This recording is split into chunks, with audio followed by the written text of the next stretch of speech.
당신 친정비까지 내가 떠안을 수는 없어. 여기 도장 찍어.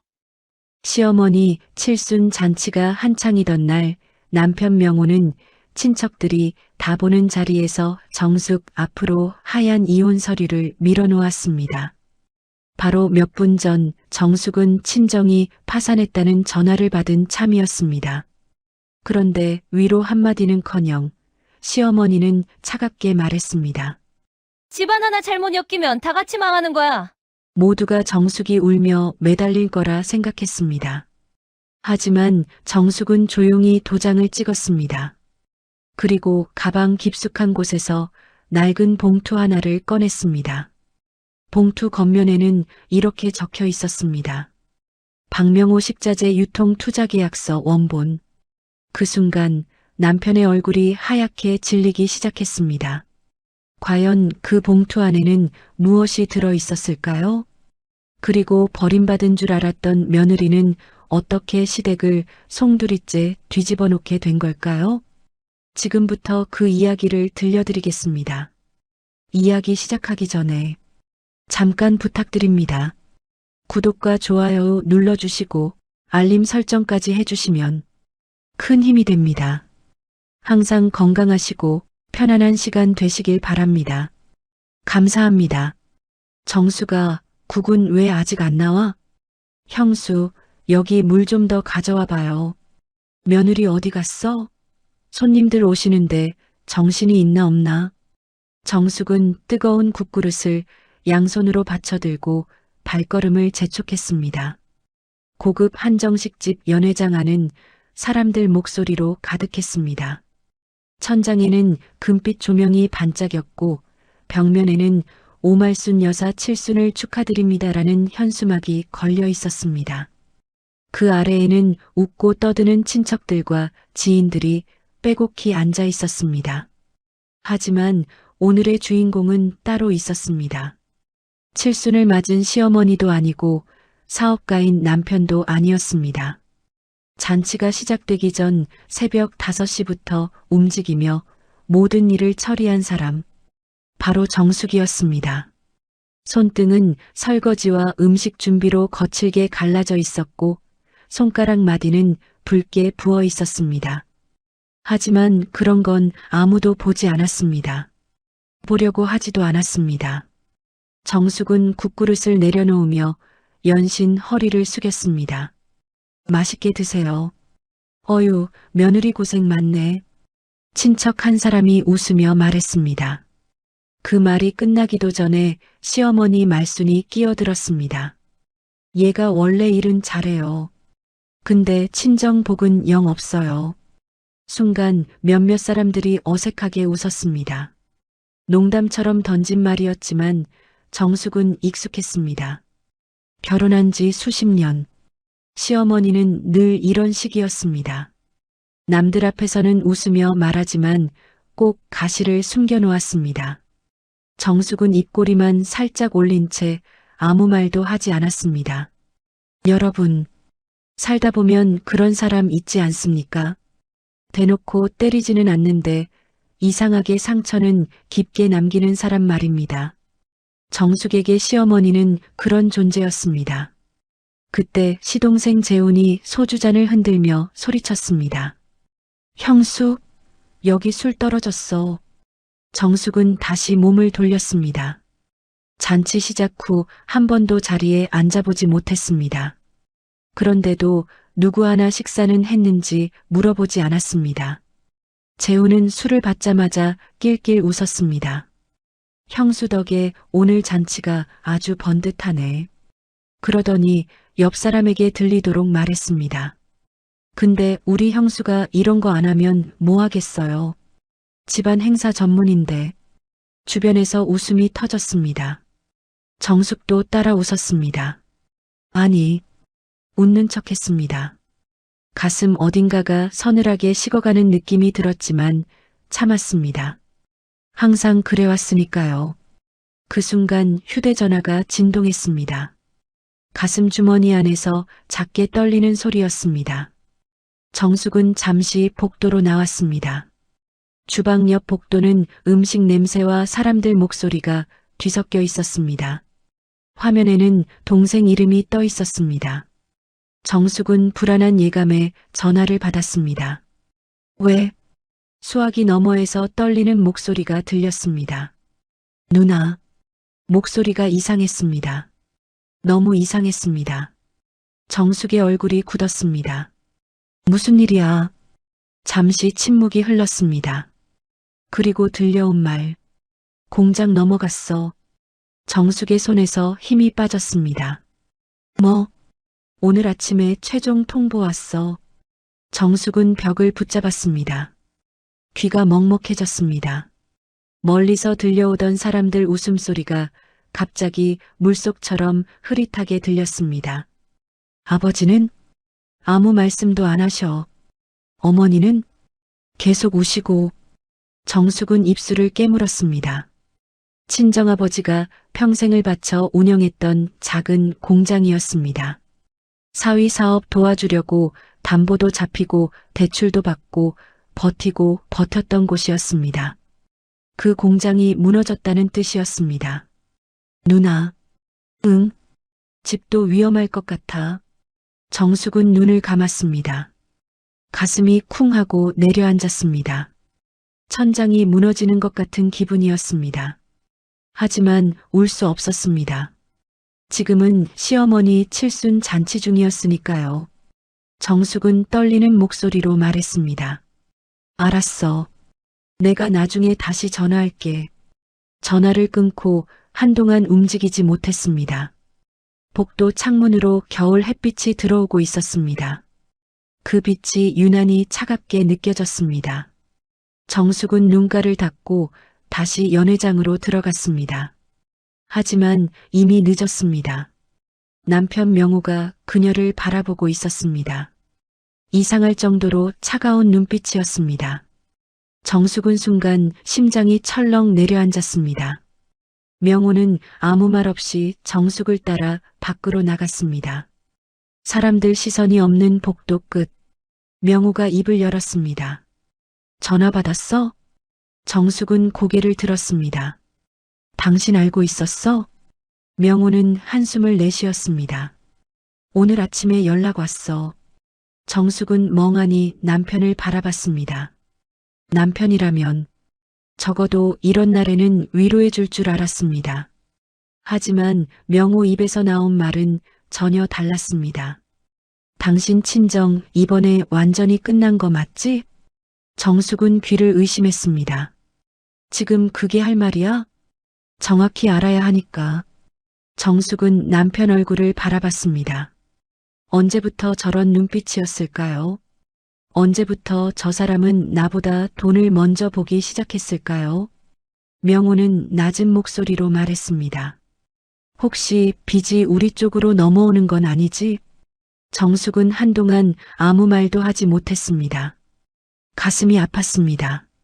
친정이 망했다는 소식보다 더 아팠습니다. 수십 년 함께 산 남편이 가장 먼저 걱정하는 것이 자신이 아니라 돈이라는 사실이 너무 아팠습니다. 그때였습니다. 연회장 문이 열리며 재훈이 얼굴을 내밀었습니다. 형? 뭐해? 재훈은 상황도 모르고 웃으며 다가왔습니다. 아, 형수도 여기 있었네. 그러더니 의미심장하게 물었습니다. 설마 친정 쪽 문제 터진 거 아니지? 정숙은 눈을 크게 떴습니다. 재훈도 알고 있었던 것입니다. 시댁 식구들 모두 알고 있었습니다. 그런데 아무도 말해주지 않았습니다. 아무도 위로하지 않았습니다. 오히려 뒤에서 지켜보고 있었던 것입니다. 명호는 재훈을 향해 말했습니다. 들어가 있어. 하지만 이미 늦었습니다. 정숙은 모든 것을 알아버렸습니다. 시댁 식구들의 표정, 남편의 태도, 그들이 자신을 걱정한 적이 없다는 사실을. 잠시 후 연회장 안, 분위기는 묘하게 달라져 있었습니다. 몇몇 친척들은 이미 소문을 들은 듯 수군거리고 있었습니다. 말수는 일부러 큰 소리로 말했습니다. 요즘 세상 참 무섭다니까. 집안 하나 잘못되면 자식들까지 힘들어지는 거야. 사람들이 조용해졌습니다. 정숙은 고개를 숙인 채 서 있었습니다. 말수는 정숙을 흘끗 보며 다시 말했습니다. 그래도 우리 집은 선은 분명해야지. 그 순간 정숙은 처음으로 이상한 기분을 느꼈습니다. 슬픔도 아니고 분노도 아니었습니다. 무언가가 천천히 무너지는 소리였습니다. 그때 명호가 자리에서 일어났습니다. 연회장 안이 조용해졌습니다. 명호는 천천히 품 안에서 갈색 봉투 하나를 꺼냈습니다. 두툼한 서류 봉투였습니다. 정숙의 눈동자가 흔들렸습니다. 왜인지 모르게 불길했습니다. 매우 불길했습니다. 명호는 모든 친척들이 보는 앞에서 봉투를 테이블 위에 올려놓았습니다. 그리고 정숙을 바라보며 말했습니다. 우리도 이제 정리해야 할 것 같아. 정숙의 심장이 멈춘 것 같았습니다. 봉투 안에서 하얀 서류가 살짝 보였습니다. 정숙은 그것이 무엇인지 단번에 알아봤습니다. 이혼 서류였습니다. 시어머니 칠순 잔치, 친정 파산 소식이 들려온 바로 그날, 남편은 아내에게 이혼을 요구하고 있었습니다. 연회장 안 공기가 순식간에 얼어붙었습니다. 누군가는 숨을 들이켰고 누군가는 고개를 숙였습니다. 하지만 아무도 말리지 않았습니다. 정숙은 떨리는 손끝으로 서류를 바라봤습니다. 그리고 바로 그 순간 정숙의 눈빛이 아주 조금 달라졌습니다. 상처받은 사람의 눈빛이 아니었습니다. 무언가를 결심한 사람의 눈빛이었습니다. 정숙은 천천히 가방을 열었습니다. 그리고 아무도 몰랐던 낡은 서류 봉투 하나를 꺼냈습니다. 먼지가 살짝 묻은 오래된 봉투였습니다. 봉투 겉면에는 흐릿한 글씨가 적혀 있었습니다. 정숙은 그 글자를 조용히 바라봤습니다.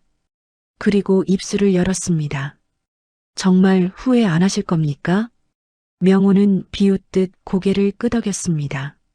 정숙은 아무 말 없이 봉투를 손에 쥐었습니다. 그 안에 들어있는 서류가 무엇인지 아직 이 자리 누구도 모르고 있었습니다. 하지만 몇 분 뒤 그 봉투 하나가 이 집안을 통째로 뒤집어 놓게 될 줄은 그 누구도 상상하지 못하고 있었습니다. 찍으라니까. 당신도 더는 이런 집안에서 살기 힘들잖아. 명호의 목소리는 차분했습니다.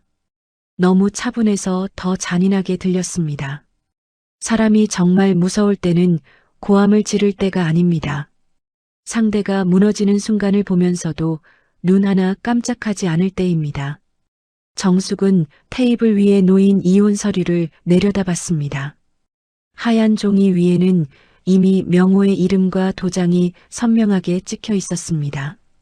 마치 오래전부터 준비해둔 물건처럼 말끔했습니다. 종이는 깨끗했지만 그 위에 담긴 마음은 너무 더러웠습니다. 시어머니 말수는 턱을 들고 앉아 있었습니다. 마치 자신이 판결을 내리는 사람이라도 된 듯했습니다. 시동생 재우는 술기운이 오른 얼굴로 슬쩍 웃었습니다. 친척들은 젓가락을 내려놓은 채 숨을 죽이고 있었습니다. 한정식 집 연회장 안에는 조금 전까지 고소하게 퍼지던 전 냄새와 갈비찜 냄새가 남아 있었습니다. 그런데 이상하게도 정숙의 코끝에는 찬 쇠냄새 같은 것이 느껴졌습니다. 사람 마음이 차가워지면 공간의 냄새까지 달라지는 법입니다. 정숙은 천천히 고개를 들었습니다. 이걸 오늘 여기서 꼭 해야겠어요? 명호는 기다렸다는 듯 대답했습니다. 오늘이 제일 좋지. 어차피 가족들 다 모였잖아. 나중에 말 나오느니 여기서 정리하는 게 깔끔해. 깔끔하다는 말. 그 말이 정숙의 가슴을 깊숙이 찔렀습니다. 수십 년의 결혼 생활을, 친정의 몰락을, 아내의 상처를 명호는 고작 깔끔하다는 말로 정리하고 있었습니다. 말순이 옆에서 끼어들었습니다. 얘야, 섭섭하게 생각하지 마라. 세상이 그런 거다. 집안 하나 잘못 엮이면 다 같이 망하는 거야. 정숙은 시어머니를 바라봤습니다. 말순의 손목에는 정숙이 몇 년 전 생신 선물로 사들인 금팔찌가 걸려 있었습니다. 그때 말순은 값이 싸 보인다며 인상을 찌푸렸습니다. 그래도 다음 날부터는 빠짐없이 차고 다녔습니다. 그런 사람입니다. 받을 것은 다 받으면서도 고마운 줄은 모르는 사람. 정숙은 그 팔찌를 보다가 조용히 말했습니다. 어머니, 제 친정은 집안 하나 잘못 엮어서 망한 게 아닙니다. 말순의 눈썹이 꿈틀했습니다. 그럼 뭐냐? 정숙은 대답하지 않았습니다. 아직은 말할 때가 아니었습니다. 여러분, 살다 보면 억울한 순간에 바로 소리치고 싶을 때가 있습니다. 그 자리에서 다 까발리고 싶을 때도 있습니다. 하지만 정말 오래 참아온 사람은 압니다. 칼은 휘두르는 순간보다 꺼내기 직전이 더 무섭다는 것을 말입니다. 명호가 서류를 정숙 앞으로 밀었습니다. 종이가 테이블 위를 긁는 소리가 유난히 크게 들렸습니다. 여기 도장 찍어. 정숙의 손끝이 떨렸습니다. 그 떨림은 두려움 때문만은 아니었습니다. 분노가 너무 깊으면 손이 떨립니다. 정숙은 가방 안에서 오래된 도장을 꺼냈습니다. 검은색 낡은 도장집이었습니다. 손때가 묻어 반질반질해진 물건이었습니다. 그 도장은 결혼할 때 친정아버지가 만들어준 것이었습니다. 아버지는 그날 말했습니다. 도장은 함부로 찍는 거 아니다. 내 이름이 들어가는 순간 내 인생도 같이 들어가는 거다. 그 말이 문득 떠올랐습니다. 정숙은 도장집을 엄지로 천천히 문질렀습니다. 손끝에 오래된 가죽의 거친 결이 느껴졌습니다. 가슴 한구석에서 뜨거운 것이 올라왔습니다. 하지만 울지 않았습니다. 오늘은 우는 날이 아니었습니다. 정숙은 인주 뚜껑을 열었습니다. 붉은 인주가 조명 아래서 선명하게 빛났습니다. 그 색이 꼭 누군가의 부끄러움처럼 보였습니다.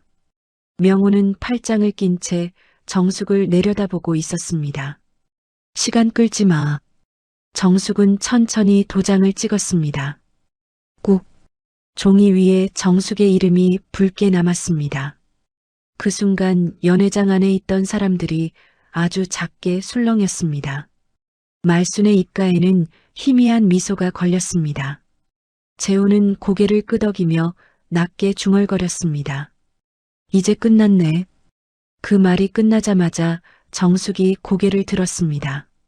그리고 아주 차분한 목소리로 말했습니다. 네, 이제 끝났습니다.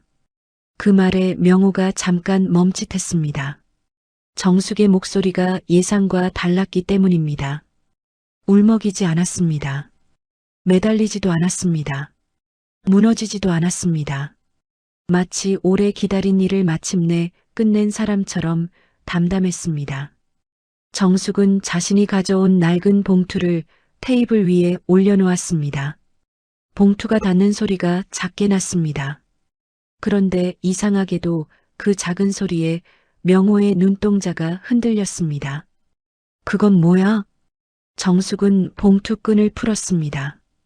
오래된 종이 냄새가 희미하게 올라왔습니다. 곰팡내와 먼지 냄새가 섞인 냄새였습니다.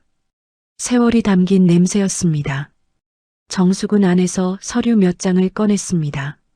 종이 모서리는 누렇게 발해 있었습니다. 하지만 글씨는 또렷했습니다.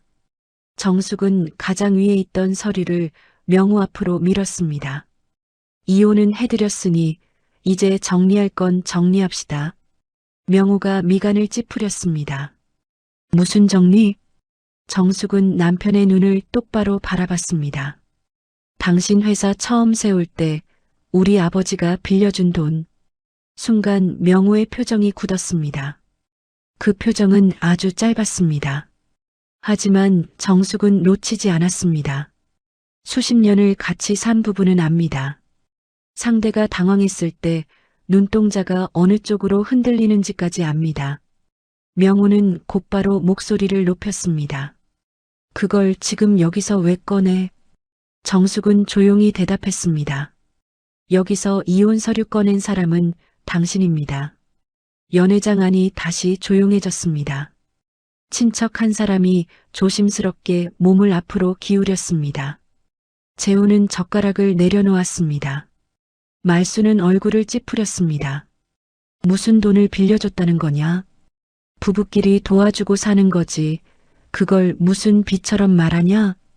정숙은 시어머니를 바라봤습니다. 부부라서 참고 살았습니다. 그런데 이제 남이라면서요. 말순의 입이 굳게 닫혔습니다. 정숙은 두 번째 서류를 꺼냈습니다. 이건 시댁집 담보대출 상환 내역입니다. 어머니가 몇 년 전에 집 넘어간다고 우셨을 때 제가 친정에서 돈 가져와 막았습니다. 말순의 얼굴이 희미하게 흔들렸습니다. 그때의 일이 떠오른 듯 했습니다. 그러나 말순은 곧바로 고개를 돌렸습니다. 그건 내가 며느리니까 한 일이지. 정숙은 잠시 웃었습니다. 웃음이라기보다 오래 참은 숨이 새어나온 것에 가까웠습니다. 며느리라서 한 일은 기억하시는데 며느리라서 버리지 말아야 한다는 건 왜 잊으셨습니까? 누군가 낮게 숨을 삼켰습니다. 명호가 테이블을 손바닥으로 내리쳤습니다. 잔들이 흔들리고 물컵 속 물이 찰랑거렸습니다. 그만해. 정숙은 놀라지 않았습니다. 오히려 더 차분하게 세 번째 서류를 꺼냈습니다. 그리고 이건 도련님 가게 보증금으로 들어간 돈입니다. 재훈의 얼굴에서 술기운이 순식간에 빠졌습니다. 형수, 그건 또 왜? 왜요? 도련님은 아까 말씀하셨잖아요. 이제 끝났다고. 정숙의 목소리는 여전히 낮았습니다. 하지만 그 낮은 목소리 안에는 얼음 같은 날이 서 있었습니다. 재훈은 당황해서 웃었습니다. 아니, 가족끼리 그 정도는 도와줄 수 있는 거지. 형수가 너무 계산적으로 나오네. 정숙은 재훈을 바라봤습니다. 제가 계산적으로 살았으면 도련님은 지금 이 자리에 앉아 계시지도 못했을 겁니다. 재훈의 입술이 실룩거렸습니다. 그는 무언가 말하려 했지만 말이 나오지 않았습니다. 명호는 서류를 거칠게 집어들었습니다. 종이가 그의 손 안에서 구겨졌습니다. 이런 게 법적으로 무슨 소용이 있다고. 정숙은 기다렸다는 듯 말했습니다. 사본입니다. 명호의 손이 멈췄습니다. 원본은 따로 있습니다. 그 짧은 한마디에 명호의 얼굴빛이 확연히 달라졌습니다. 아까까지만 해도 모든 것을 장악한 사람처럼 굴던 남자였습니다. 그런데 지금은 손끝이 미세하게 떨리고 있었습니다. 정숙은 그 모습을 가만히 바라봤습니다. 한때는 그 손을 믿었습니다. 그 손이 자신을 지켜줄 줄 알았습니다. 하지만 그 손은 힘들 때마다 정숙의 손을 잡은 것이 아니라 정숙의 것을 가져갔습니다.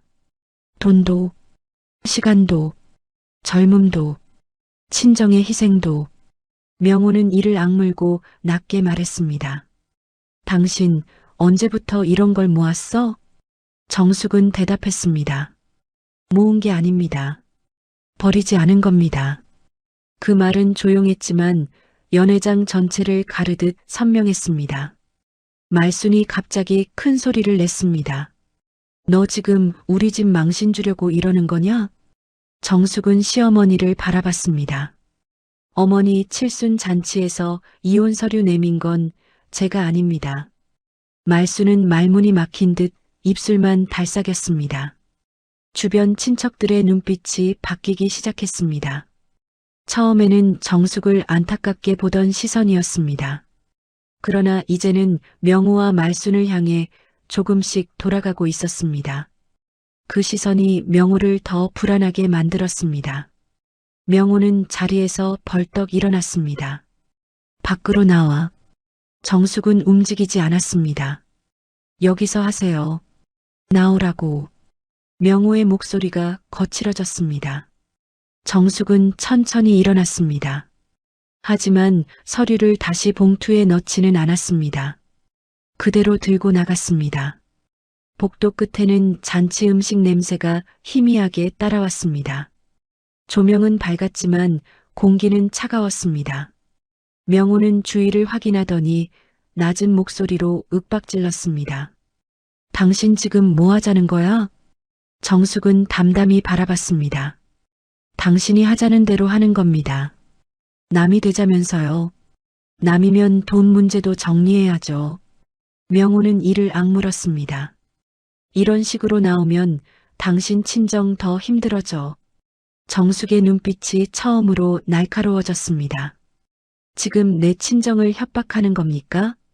협박이 아니라 현실을 말하는 거야. 우리 친정은 망했어도 당신들처럼 사람을 팔지는 않습니다. 명호의 얼굴이 벌겋게 달아올랐습니다. 그는 손을 들어 올릴 듯 움찔했습니다. 하지만 복도 끝에서 지나가던 직원이 보이자 손을 내렸습니다. 참 비열한 사람입니다. 남들 앞에서는 체면을 지키고 아내 앞에서는 칼이 되는 사람. 정숙은 그 모습을 보고 이상하게도 마음이 식었습니다. 분노가 불처럼 타오르는 게 아니라 물처럼 차갑게 가라앉았습니다. 그때 명호의 휴대전화가 울렸습니다. 그는 급히 화면을 뒤집었습니다. 하지만 정숙은 보았습니다. 짧은 순간 화면에 뜬 이름을 최은희 실장, 그리고 메시지 첫 줄을 오늘 정리된다면서요. 정숙의 눈꺼풀이 아주 작게 떨렸습니다. 명호는 서둘러 휴대전화를 주머니에 넣었습니다. 누구예요? 명호는 시선을 피했습니다. 거래처야. 거래처가 당신 이혼 정리되는 걸 왜 기다립니까? 명호의 입이 굳었습니다. 정숙은 그제야 알았습니다. 친정 파산 때문만이 아니었습니다. 남편은 오래전부터 이날을 준비하고 있었습니다. 아내의 친정이 무너지자 그것을 핑계 삼아버릴 명분이 생긴 것뿐이었습니다. 정숙의 머릿속에서 지난 몇 달의 장면들이 빠르게 지나갔습니다. 밤늦게 걸려오던 전화, 거래처 미팅이라며 급히 나가던 저녁, 차 안에 떨어져 있던 낯선 여자 향수 냄새, 그 모든 것이 이제야 하나로 맞춰지고 있었습니다. 여러분, 살면서 가장 무서운 배신은 갑자기 찾아오는 게 아닙니다. 이미 오래전부터 내 옆에서 자라고 있었는데 나만 몰랐던 것뿐입니다. 정숙은 아무 말 없이 명호를 지나쳐 연회장으로 돌아갔습니다. 명호가 뒤따라왔지만 이미 그의 걸음에는 초조함이 묻어 있었습니다. 정숙이 다시 자리에 앉자 말순이 날카롭게 물었습니다. 그래서 어쩌겠다는 거냐? 정숙은 서류 봉투를 무릎 위에 올려놓았습니다. 오늘은 어머니 칠순이니 여기까지만 하겠습니다. 말순은 코웃음을 쳤습니다. 이제 와서 예의 차리는 척은. 정숙은 조용히 말했습니다. 예의는 제가 차리는 게 아닙니다. 제가 더 말하면 어머니가 제일 곤란해지실 겁니다. 말순의 눈동자가 흔들렸습니다. 정숙의 말에는 빈말이 없었습니다. 그걸 말순도 본능적으로 느낀 것입니다. 그때 연회장 문이 다시 열렸습니다. 찬 바람이 안으로 밀려 들어왔습니다. 사람들의 시선이 일제히 문 쪽으로 향했습니다. 수진이 서 있었습니다. 코트 자락에 바깥찬 기운이 묻어 있었고 얼굴은 창백했습니다. 하지만 눈빛만은 또렷했습니다. 수진은 빠르게 정숙에게 다가왔습니다. 엄마. 정숙은 딸의 얼굴을 보는 순간 꾹 참았던 마음이 흔들릴 뻔했습니다. 하지만 수진은 울러온 얼굴이 아니었습니다. 무언가를 확인하고 온 얼굴이었습니다. 수진은 손에 작은 USB를 쥐고 있었습니다. 검은색 작은 USB였습니다. 그 작은 물건이 이상하게도 무겁게 느껴졌습니다. 명호의 눈이 그 물건에 꽂혔습니다. 너는 왜 여기 왔어? 수진은 아버지를 보았습니다. 그 눈빛에는 오래 묵은 실망이 담겨 있었습니다. 아빠, 저한테는 묻지 마세요. 오늘 아빠가 엄마한테 뭘 했는지부터 생각하세요. 명호는 헛웃음을 지었습니다. 어른들 일에 내가 끼어들 일이 아니야. 수지는 한 걸음도 물러서지 않았습니다. 어른들 일이 아니라 돈 문제고 회사 문제고 외할아버지 문제예요. 정숙은 딸의 손을 붙잡았습니다. 수진의 손은 차가웠습니다. 밖에서 급히 달려온 사람의 손이었습니다. 무슨 일이야? 수진은 USB를 정숙의 손에 쥐어주었습니다. 그리고 낮게 말했습니다. 엄마 아빠 회사 장부 일부 확인했어. 명호의 얼굴이 하얗게 질렸습니다. 정숙은 그 변화를 보았습니다. 수진도 보았습니다. 연회장 안의 공기가 다시 한번 얼어붙었습니다. 뭘 확인했다는 거야? 명호의 목소리가 흔들렸습니다. 수진은 대답하지 않고 정숙만 바라보았습니다. 엄마, 이혼만 문제가 아니야. 정숙의 심장이 천천히 가라앉았습니다. 뭐가 더 있는데? 수진은 시댁 식구들을 한번 둘러보았습니다. 그리고 아주 낮고 또렷하게 말했습니다. 외할아버지 돈 아직 아빠 회사 안에 살아있어. 정숙의 손에 쥔 USB가 차갑게 느껴졌습니다. 명호가 갑자기 자리에서 일어났습니다. 의자가 뒤로 밀리며 바닥을 긁는 소리가 날카롭게 울렸습니다. 그 소리에 사람들 어깨가 움찔했습니다. 수지는 아버지를 똑바로 보며 말을 이었습니다. 그리고 그 돈, 그냥 빌린 돈으로 끝날 문제가 아닌 것 같아. 명호의 입술이 파랗게 굳었습니다. 정숙은 딸의 손을 꽉 잡았습니다. 그 순간 정숙은 깨달았습니다. 오늘 자신이 찍은 도장은 끝이 아니었습니다. 진짜 시작이었습니다. 그리고 그 시작은 명호가 생각한 것보다 훨씬 더 깊은 곳을 향하고 있었습니다. 그게 무슨 소리야? 외할아버지 돈이 왜 아직 회사 안에 살아있어? 명호의 목소리가 먼저 튀어나왔습니다. 마치 사실을 묻는 게 아니라 그 말을 당장 집어넣으라고 윽박지르는 사람 같았습니다.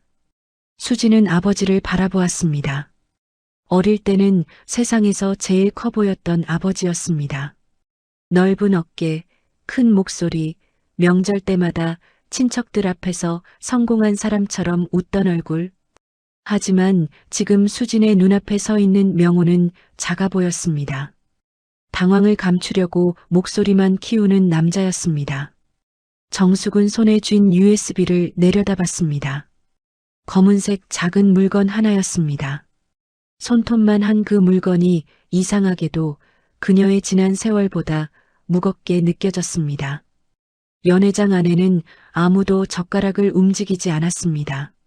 상위의 갈비찜은 식어가고 잡채 위에 윤기가 천천히 사라지고 있었습니다. 조금 전까지 웃고 떠들던 사람들의 입술은 굳어 있었고 누구는 물컵만 만지작거렸습니다.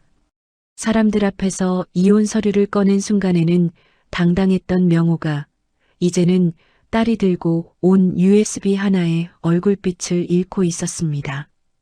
여러분, 진짜 큰일을 저지른 사람은 처음부터 크게 무너지는 게 아닙니다.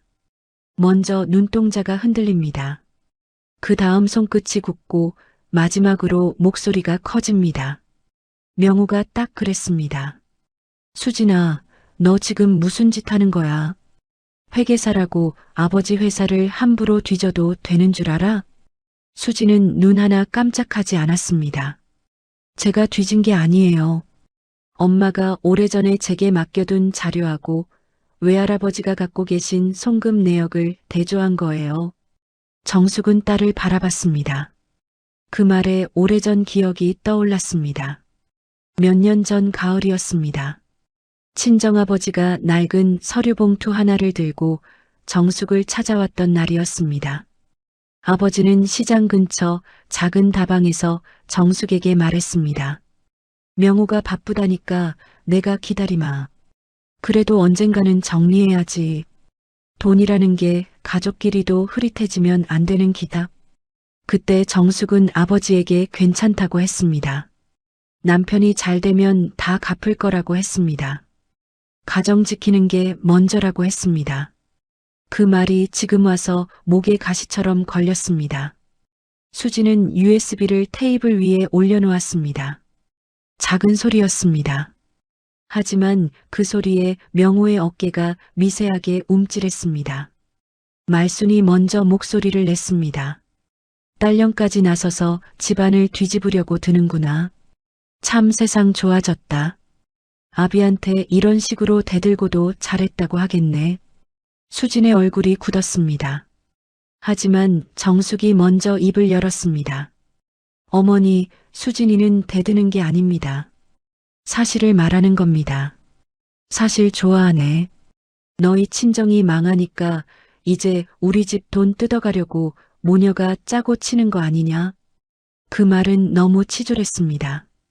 연회장 안 공기가 다시 차갑게 얼어붙었습니다.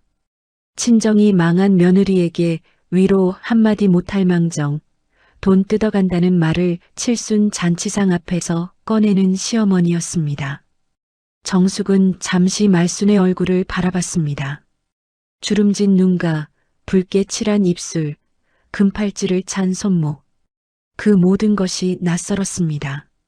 그동안 정숙이 어머니라고 부르며 밥을 차리고 병원에 모시고 다녔던 사람이 맞나 싶었습니다. 정숙은 낮게 말했습니다. 어머니, 저희 친정은 돈을 뜯으러 온 적 없습니다. 오히려 평생 내어주기만 했습니다. 명호가 끼어들었습니다. 그만하라고 했지. 왜요? 손님들 앞에서 이혼하자고 한 건 괜찮고 돈 이야기 나오니까 부끄럽습니까? 정숙의 목소리는 높지 않았습니다. 그런데 이상하게 더 크게 들렸습니다. 오래 참은 사람의 말에는 묵직한 힘이 있습니다. 소리를 지르지 않아도 사람을 멈추게 하는 힘이 있습니다. 재훈이 뒤늦게 웃음을 섞어 말했습니다. 형수, 너무 그러지 맙시다.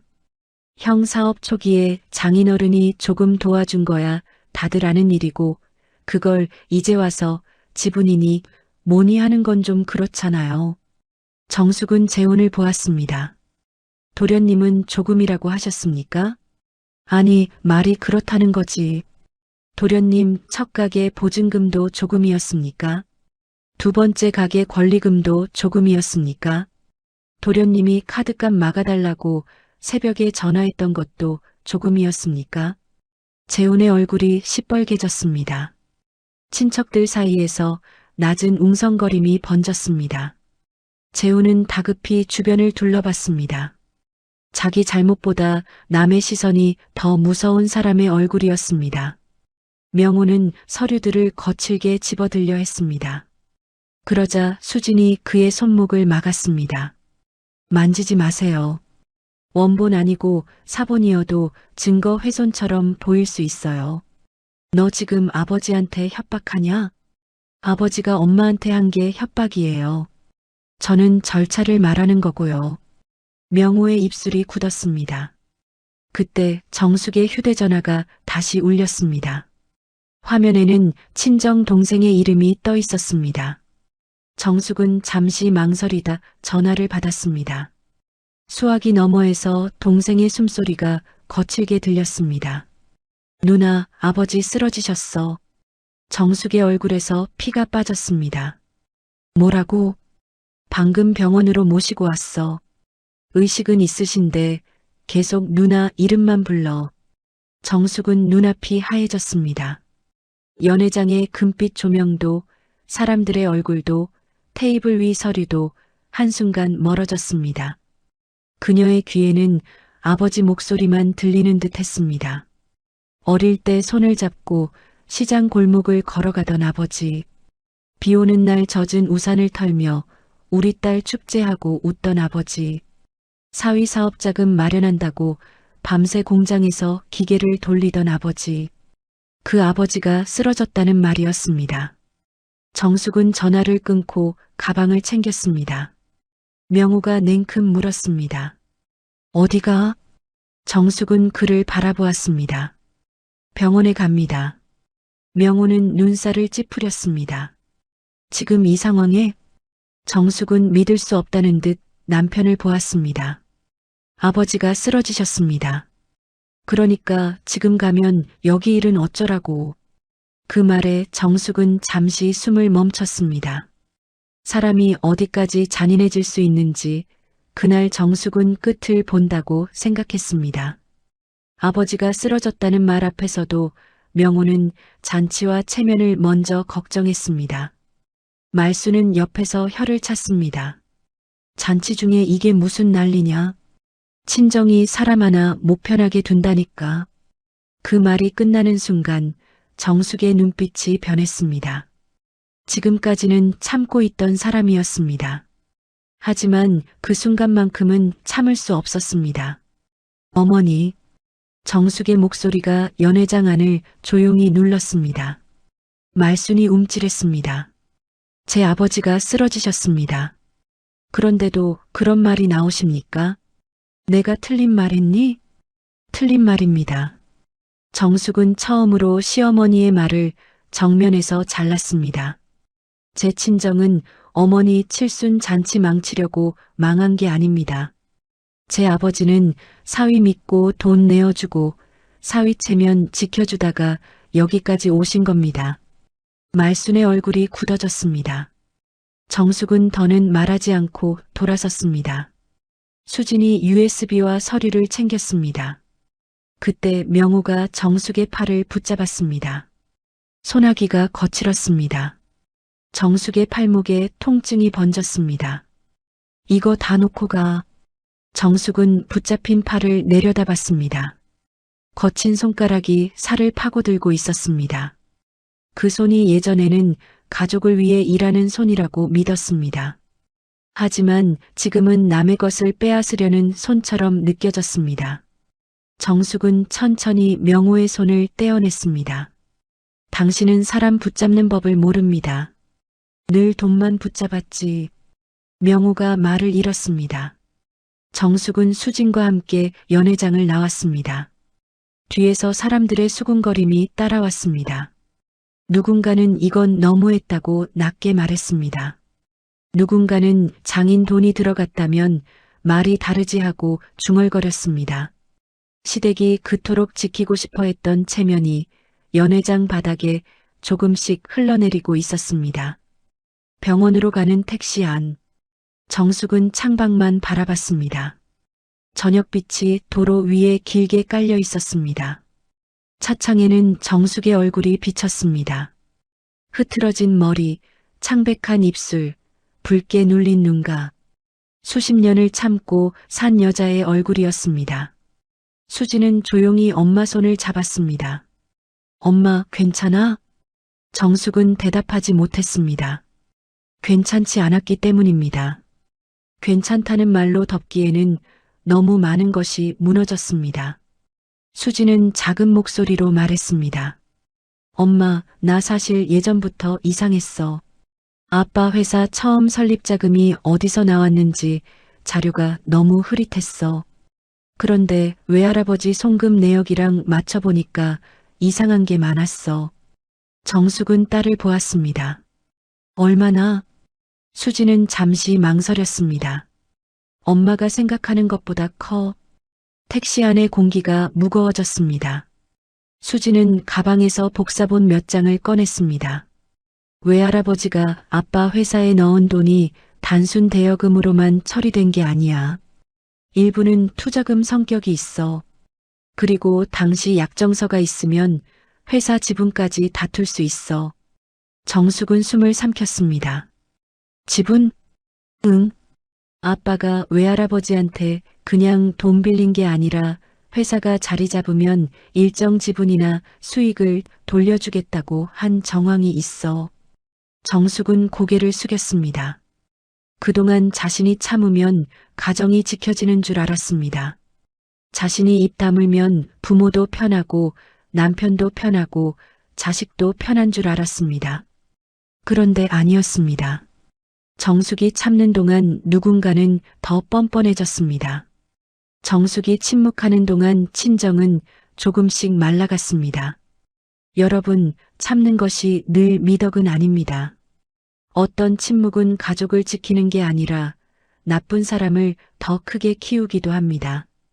병원 응급실 앞은 소독약 냄새로 가득했습니다. 흰 조명 아래 사람들의 얼굴은 모두 지쳐 보였습니다. 정숙은 급히 병실 쪽으로 걸었습니다. 침대에 누운 아버지는 생각보다 작아 보였습니다. 평생 공장에서 기계를 고치고 철판을 들고 가족을 먹여 살리던 그 큰 손도 이제는 이불 위에 힘없이 놓여 있었습니다. 정숙은 침대 옆에 앉아 아버지 손을 잡았습니다. 손바닥은 거칠었습니다. 송금 사이에는 오래된 기름때 자국이 남아있는 듯 했습니다. 그 손을 잡는 순간 정숙의 눈가가 무너질 뻔했습니다. 아버지가 천천히 눈을 떴습니다. 정숙아, 아버지, 저 왔어요. 아버지는 딸을 보며 힘겹게 웃었습니다. 잔치 중이라 안 오면 어쩌나 했다. 정숙은 입술을 깨물었습니다. 그게 무슨 말이에요? 아버지가 먼저지요. 아버지는 고개를 아주 조금 저었습니다. 내가 미안하다. 괜히 사위 믿어서 너까지 힘들게 했다. 정숙은 눈물을 삼켰습니다. 아버지가 잘못한 거 아니에요. 내가 그때 서류라도 제대로 챙겼어야 했는데. 수진이 조용히 다가왔습니다. 외할아버지, 서류 남아 있어요? 아버지의 눈이 수진에게 향했습니다. 힘없는 눈빛 속에 아주 작은 긴장이 스쳤습니다. 있다. 정숙과 수진이 동시에 아버지를 바라봤습니다. 아버지는 힘겹게 손을 움직였습니다. 공장 사무실 금고에 있다. 내가 혹시 몰라서 원본은 다 거기 넣어놨다. 정숙의 심장이 뛰기 시작했습니다. 아버지는 숨을 고르며 말을 이었습니다. 차용증만 있는 게 아니다. 명호가 회사 자리 잡으면 지분으로 돌려주겠다고 쓴 약정서도 있다. 수진의 얼굴이 굳었습니다. 정숙은 아버지 손을 더 꽉 잡았습니다. 아버지, 왜 지금까지 말씀 안 하셨어요? 아버지는 천천히 눈을 감았다 떴습니다. 내가 힘들까봐, 내 가정 깨질까봐, 늙은 애비가 참으면 되는 줄 알았다. 그 말에 정숙의 눈에서 결국 눈물이 떨어졌습니다. 자신도 똑같았습니다. 아버지도 참고, 딸도 참고, 그렇게 착한 사람들만 참고 있는 동안 명호와 시댁은 그 희생 위에서 웃고 있었습니다. 정숙은 아버지의 손등에 얼굴을 가까이 대고 말했습니다. 이제 그만 참을게요. 아버지의 눈가에도 물기가 맺혔습니다. 그래. 이제 내 인생 살아라. 그 짧은 말이 정숙의 가슴 깊은 곳에 박혔습니다. 병원 복도 끝에서 수지는 급히 어딘가에 전화를 걸었습니다. 변호사였습니다. 정숙은 멍하니 앉아 있었지만 귀는 딸의 말을 듣고 있었습니다. 네, 원본 약정서가 있다고 합니다. 회사 지분 관련 문구가 있을 가능성이 큽니다. 내일 바로 확인해야 합니다. 수진의 목소리는 차분했지만 단단했습니다. 그때 정숙의 휴대전화가 울렸습니다. 명호였습니다. 정숙은 받지 않았습니다. 다시 울렸습니다. 또 받지 않았습니다. 그러자 문자가 도착했습니다. 당신 지금 감당 못할 짓 하고 있어. 정숙은 그 문장을 한참 바라봤습니다. 예전 같으면 겁이 났을 겁니다. 남편이 화내면 집안이 흔들릴까 두려웠고 시어머니가 욕하면 며느리 도리를 못한 것 같아 죄책감이 들었을 겁니다. 하지만 이상하게도 이제는 무섭지 않았습니다. 정숙은 휴대전화를 뒤집어 놓았습니다. 그리고 아버지 침대 옆에 앉아 밤새 손을 잡았습니다.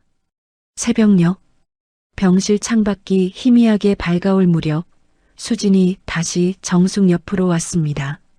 수진의 손에는 사진 한 장이 있었습니다. 공장 금고를 열기 전 아버지가 기억을 더듬어 말해준 서류 제목을 적어놓은 메모였습니다. 수진은 그 메모를 보며 낮게 말했습니다. 엄마, 이거 진짜면 판이 완전히 바뀌어. 정숙은 딸을 바라봤습니다. 얼마나 바뀌는데? 수지는 잠시 숨을 골랐습니다. 아빠 혼자 회사가 아닐 수도 있어. 정숙의 눈빛이 흔들렸습니다. 수지는 메모 아래쪽을 손가락으로 짚었습니다. 거기에는 아버지가 힘겹게 적어준 숫자가 있었습니다. 정숙은 그 숫자를 보는 순간 숨이 멎는 줄 알았습니다. 수진이 낮고 분명하게 말했습니다. 약정서 내용대로면 외할아버지가 요구할 수 있는 지분이 최소 40%야. 정숙은 아무 말도 하지 못했습니다. 그 순간 병실 문 밖에서 낮은 발소리가 멈췄습니다. 누군가 문 앞에 서 있었습니다. 수진이 고개를 돌렸습니다. 문틈 아래로 검은 구두 끝이 보였습니다. 그리고 곧 문 밖에서 익숙한 남자의 목소리가 들렸습니다. 정수가 문 열어. 우리 얘기 좀 하자. 명호였습니다. 그가 여기까지 온 것입니다. 하지만 정숙은 알았습니다. 이제 그가 찾아온 이유는 아내가 걱정돼서가 아니라는 것을. 그는 무너지는 회사를 붙잡으러 온 것이었습니다. 그리고 정숙의 손 안에는 그 회사를 뒤흔들 열쇠가 들어오고 있었습니다. 정수가 문 열어. 우리 얘기 좀 하자. 문 밖에서 들려온 명호의 목소리는 낮았습니다. 하지만 그 낮은 목소리 안에는 숨길 수 없는 초조함이 섞여 있었습니다. 병실 안 공기는 한순간에 얼어붙었습니다. 새벽빛이 희미하게 스며드는 창가에는 아직 밤의 냉기가 남아 있었고 링거대에서 떨어지는 물방울 소리만 규칙적으로 들렸습니다. 정숙은 침대 옆 의자에 앉은 채 움직이지 않았습니다. 아버지의 손을 잡은 손가락에 힘이 들어갔습니다. 아버지는 눈을 감고 있었지만 손끝이 아주 작게 떨렸습니다. 수지는 문 쪽을 바라보았습니다. 그 눈빛은 더 이상 딸의 눈빛만은 아니었습니다. 엄마를 지키려는 사람의 눈빛이었습니다. 엄마, 열지 마. 수진이 작게 말했습니다. 정숙은 대답하지 않았습니다. 문 밖에서 다시 노크 소리가 났습니다. 똑똑. 이번에는 조금 더 강했습니다. 정수가 나야. 잠깐이면 돼. 그 목소리를 듣는 순간 정숙의 마음속에 이상한 웃음이 스쳐갔습니다. 나야. 수십 년 동안 그 말 하나면 늘 문을 열어주었습니다. 화가 나도 열어주었고 속상해도 열어주었고 남편이 늦게 들어와 술 냄새를 풍겨도 열어주었습니다. 그가 문 밖에서 나야라고 말하면 정숙은 늘 아내라는 이름으로 문을 열었습니다. 하지만 오늘은 아니었습니다. 여러분, 사람이 평생 열어주던 문을 처음으로 닫아두는 순간이 있습니다. 그건 단순히 문 하나를 닫는 일이 아닙니다. 내가 더 이상 예전의 내가 아니라는 선언이기도 합니다. 정숙은 천천히 자리에서 일어났습니다. 수진이 걱정스러운 눈으로 엄마의 팔을 붙잡았습니다. 정숙은 딸의 손등을 가만히 눌러주었습니다. 괜찮아. 정숙은 문 앞으로 걸어갔습니다. 병실 바닥은 차가웠습니다. 슬리퍼 밑으로 전해지는 냉기가 발끝을 타고 올라왔습니다. 정숙은 문을 열었습니다. 문 밖에는 명호가 서 있었습니다. 어제 칠순 잔치장에서 당당하게 이혼 서류를 밀어놓던 남자가 아니었습니다.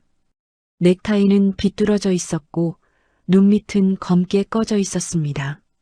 밤새 잠을 못 잔 얼굴이었습니다. 하지만 걱정 때문에 잠을 못 잔 얼굴은 아니었습니다. 자기 손안의 것이 빠져나갈까봐 두려워하는 사람의 얼굴이었습니다. 명호는 병실 안쪽을 힐끗 보았습니다. 침대에 누운 장인보다 수진의 손에 들린 서류 봉투를 먼저 보았습니다. 정숙은 그것을 놓치지 않았습니다. 아버지 보러 온 겁니까? 서류 보러 온 겁니까? 명호의 입가가 굳었습니다. 당신은 왜 말을 그렇게 해? 그럼 어떻게 해야 합니까? 나도 놀랐어. 장인어른 쓰러지신 건 안타깝게 생각해. 안타깝게 생각한다는 말이 병실 바닥에 차갑게 떨어졌습니다.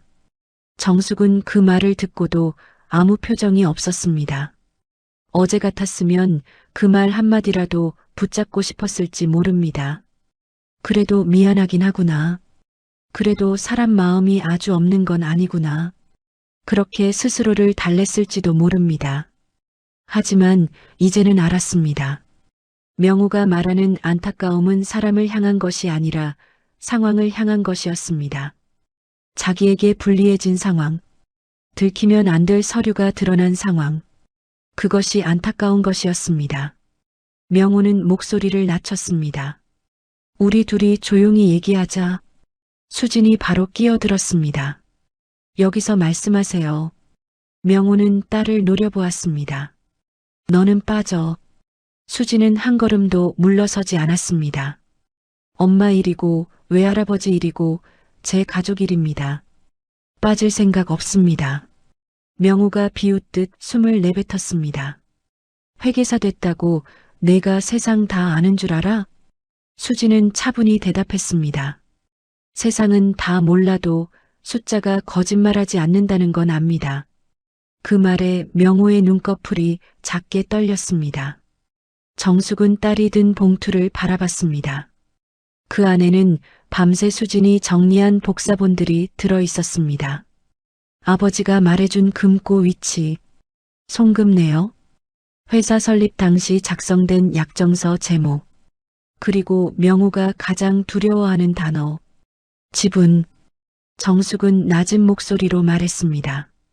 당신 회사, 당신 혼자 세운 것처럼 말하고 다녔죠. 명호는 급히 말을 잘랐습니다. 그건 오래전 일이야. 오래전 일이라도 없던 일이 되진 않습니다. 가족끼리 도와준 걸 이제 와서 물고 늘어지면 당신만 추해져. 정숙은 그 말을 듣고 천천히 고개를 들었습니다. 추한 게 뭔지 아직도 모르겠습니까? 명호는 입을 다물었습니다. 정숙은 한 글자씩 또렷하게 말했습니다. 시어머니 칠순 잔치날 친정 파산 소식 들은 아내에게 이혼 서류 내미는 게 추한 겁니다. 쓰러진 장인 병실에 찾아와서 안부보다 서류부터 보는 게 추한 겁니다. 명호의 얼굴이 붉어졌습니다. 복도 끝에서 간호사가 지나가다가 잠깐 시선을 주고 지나갔습니다. 명호는 그제야 목소리를 낮췄습니다. 늘 그랬습니다. 남들 눈이 있으면 목소리가 작아졌습니다. 정숙에게만 컸습니다. 명호는 다급히 말했습니다. 좋아. 돈 문제라면 정리해 줄게. 당신이 원하는 만큼은 아니어도 어느 정도는 줄 수 있어. 어느 정도요? 정숙은 조용히 되물었습니다. 명호는 잠시 머뭇거렸습니다. 그 짧은 침묵 안에 계산기가 돌아가는 소리가 들리는 것 같았습니다. 당신 친정집 경매 막을 정도는 해볼게. 그 말에 정숙은 아주 작게 웃었습니다. 해볼게. 명호가 미간을 찌푸렸습니다. 뭐가 웃겨. 평생 가져갈 때는 당연했고 돌려줄 때는 해볼게입니까? 명호는 이를 악물었습니다. 당신 지금 너무 나가. 아니요. 저는 이제야 제자리로 돌아가는 겁니다. 병실 안에 있던 아버지가 힘겹게 눈을 떴습니다. 정숙은 곧바로 돌아섰습니다. 아버지, 괜찮으세요? 아버지는 명호를 보았습니다. 노인의 눈은 흐렸지만 그 안에 남은 실망은 또렷했습니다. 명호 왔나? 명호는 어색하게 고개를 숙였습니다. 아버님, 몸은 좀 괜찮으십니까? 아버지는 한참 동안 사위를 바라봤습니다. 그리고 아주 느리게 말했습니다. 내 몸보다 내 양심이 더 걱정이다. 병실 안 공기가 단단하게 굳었습니다. 명호의 얼굴이 일그러졌습니다. 아버지는 숨을 고르며 말을 이었습니다. 내가 사위라고 믿었다. 내 딸 고생 안 시킬 사람이라 믿었다. 그래서 공장 담보 잡히고 돈 마련해줬다. 아버님, 그건 제가 나중에 갚으려고 했습니다. 나중에 아버지가 쓴웃음을 지었습니다. 그 나중에가 30년이더라. 정숙의 눈가가 붉어졌습니다. 아버지는 고개를 돌려 정숙을 보았습니다. 정숙아, 네 아버지. 공장 금고 열어라.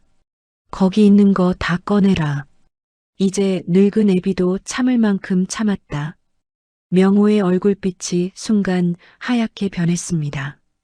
그 표정을 보는 순간 수지는 확신했습니다. 명호는 그 서류가 존재한다는 것을 알고 있었습니다. 다만 장인이 끝까지 입을 다물 것이라고 믿었을 뿐입니다. 명호는 급히 앞으로 나섰습니다. 아버님, 지금 몸도 안 좋으신데 괜한 오해를 키우지 마십시오. 아버지는 힘겹게 숨을 들이마셨습니다. 오해는 내가 만들었고 증거는 내가 남겼다. 그 말은 병실 안을 조용히 갈랐습니다. 정숙은 수진과 눈을 마주쳤습니다. 이제 더 이상 물러설 곳이 없었습니다.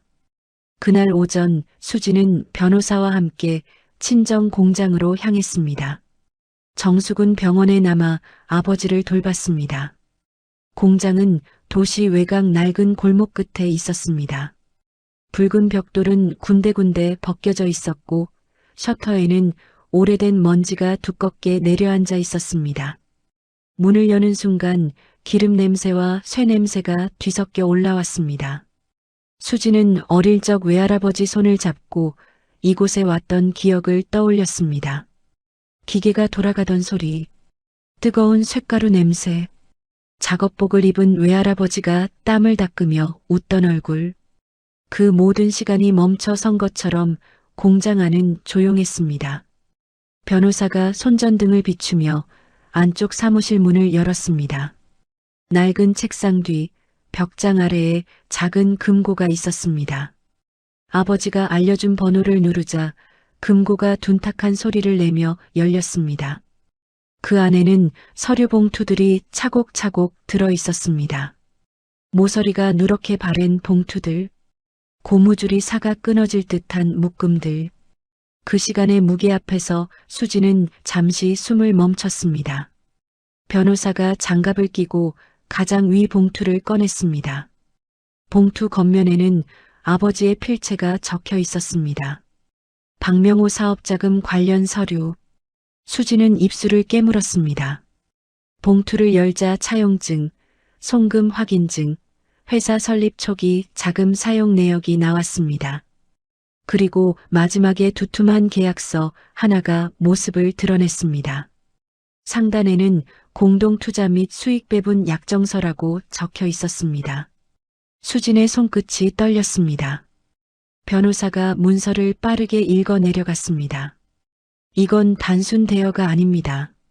초기 투자금으로 인정될 여지가 큽니다. 여기 지분 전환 조항도 있습니다. 수지는 숨을 삼켰습니다. 그러면 외할아버지가 아빠 회사 지분을 요구할 수 있다는 뜻인가요? 변호사는 고개를 끄덕였습니다. 가능성이 높습니다. 특히 원본이고 서명과 도장이 있고 송금 내역까지 맞으면 굉장히 강합니다. 수지는 휴대전화를 꺼내 정숙에게 전화를 걸었습니다.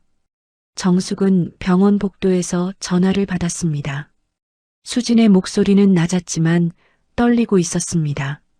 엄마 찾았어. 정숙은 잠시 눈을 감았습니다. 정말 있었어? 응. 약정서 원본이 있어. 외할아버지 말씀이 맞았어. 정숙은 벽에 등을 기댔습니다. 흰 병원 벽이 차갑게 느껴졌습니다. 수십 년 동안 자신을 짓누르던 돌덩이가 조금 움직이는 것 같았습니다. 완전히 사라진 것은 아니었습니다. 하지만 처음으로 틈이 생겼습니다. 그 틈으로 숨이 들어왔습니다. 수지는 이어 말했습니다. 엄마, 변호사님이 바로 내용 증명 보내자고 하셔. 대여금 반환, 지분 확인, 재산 분할까지 같이 준비해야 한대. 정숙은 조용히 대답했습니다. 정말 괜찮겠어? 정숙은 병실 안아버지를 바라봤습니다.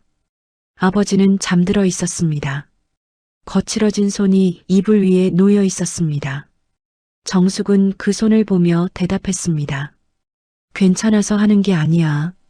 더는 괜찮은 척 못해서 하는 거야. 그날 오후 명호의 회사로 내용 증명이 도착했습니다. 사무실은 순식간에 얼어붙었습니다. 직원들은 대표실 쪽 눈치를 보았고 명호는 봉투를 찢듯이 열었습니다. 그 안에 적힌 문장을 읽는 순간 그의 얼굴이 무너졌습니다.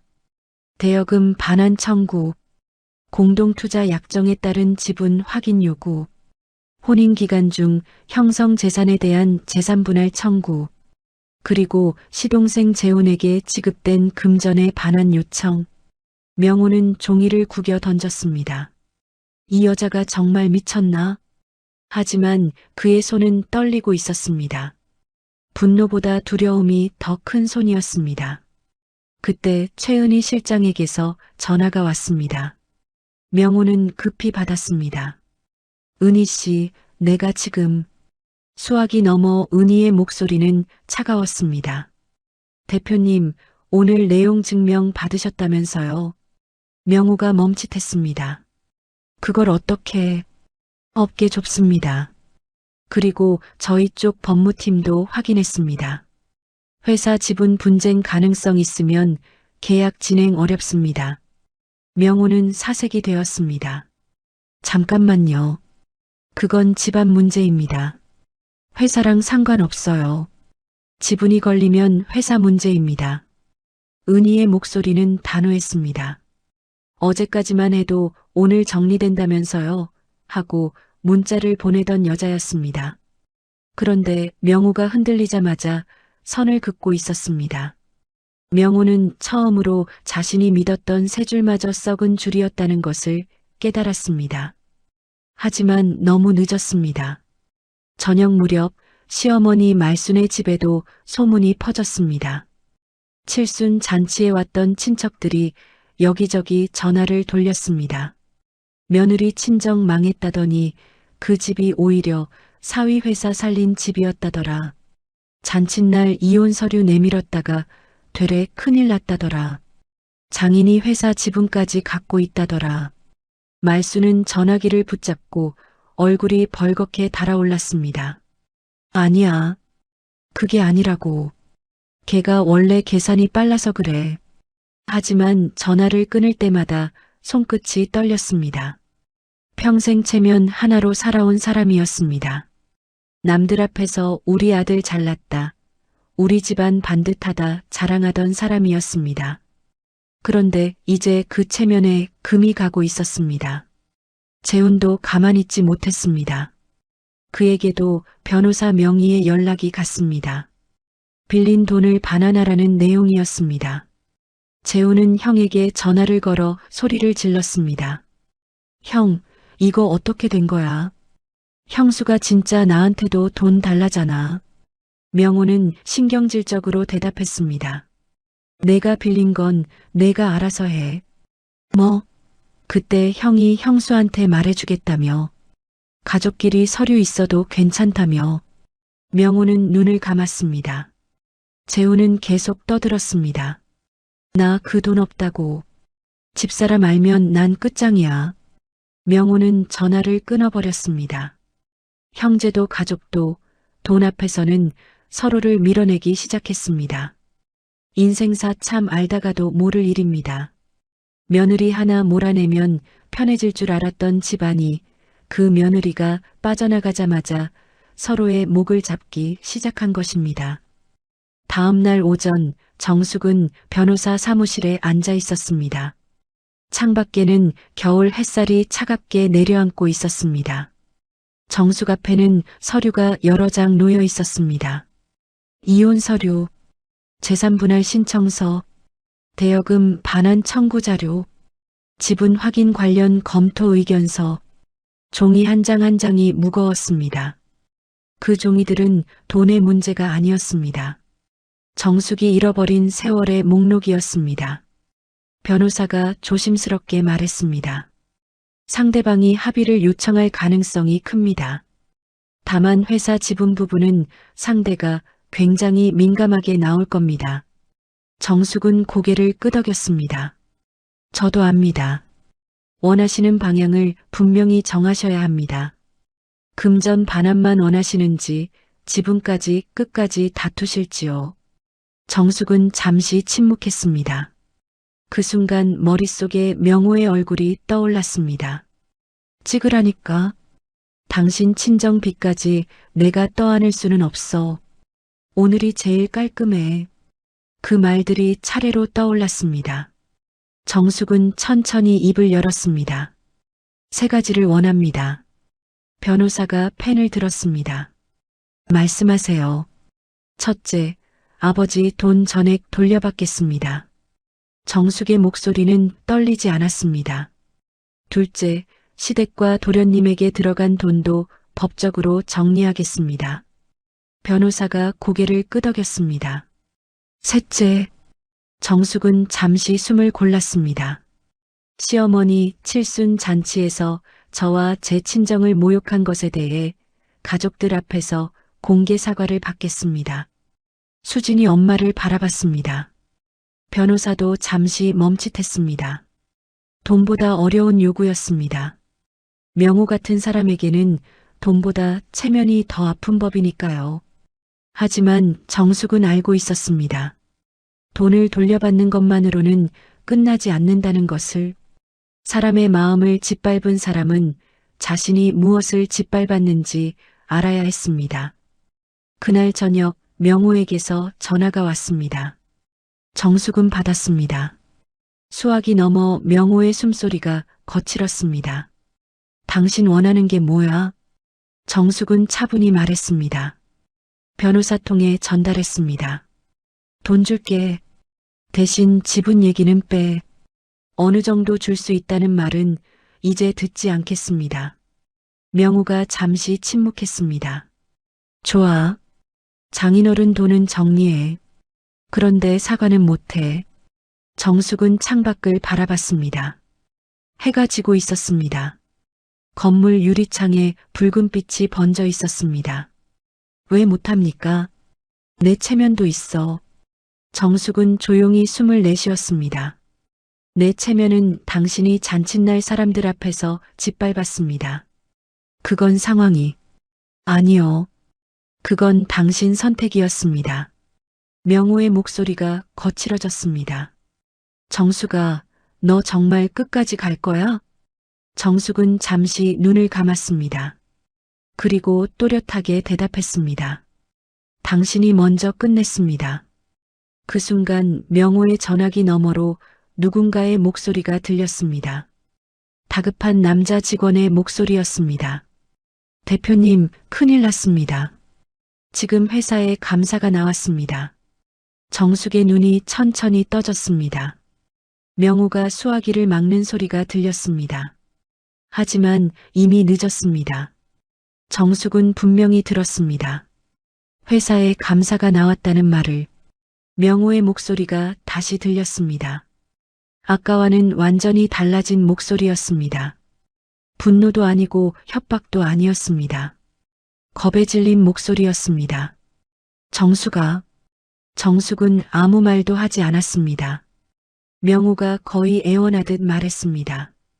너 지금 어디야? 우리 만나자. 제발. 정숙은 조용히 전화를 끊었습니다.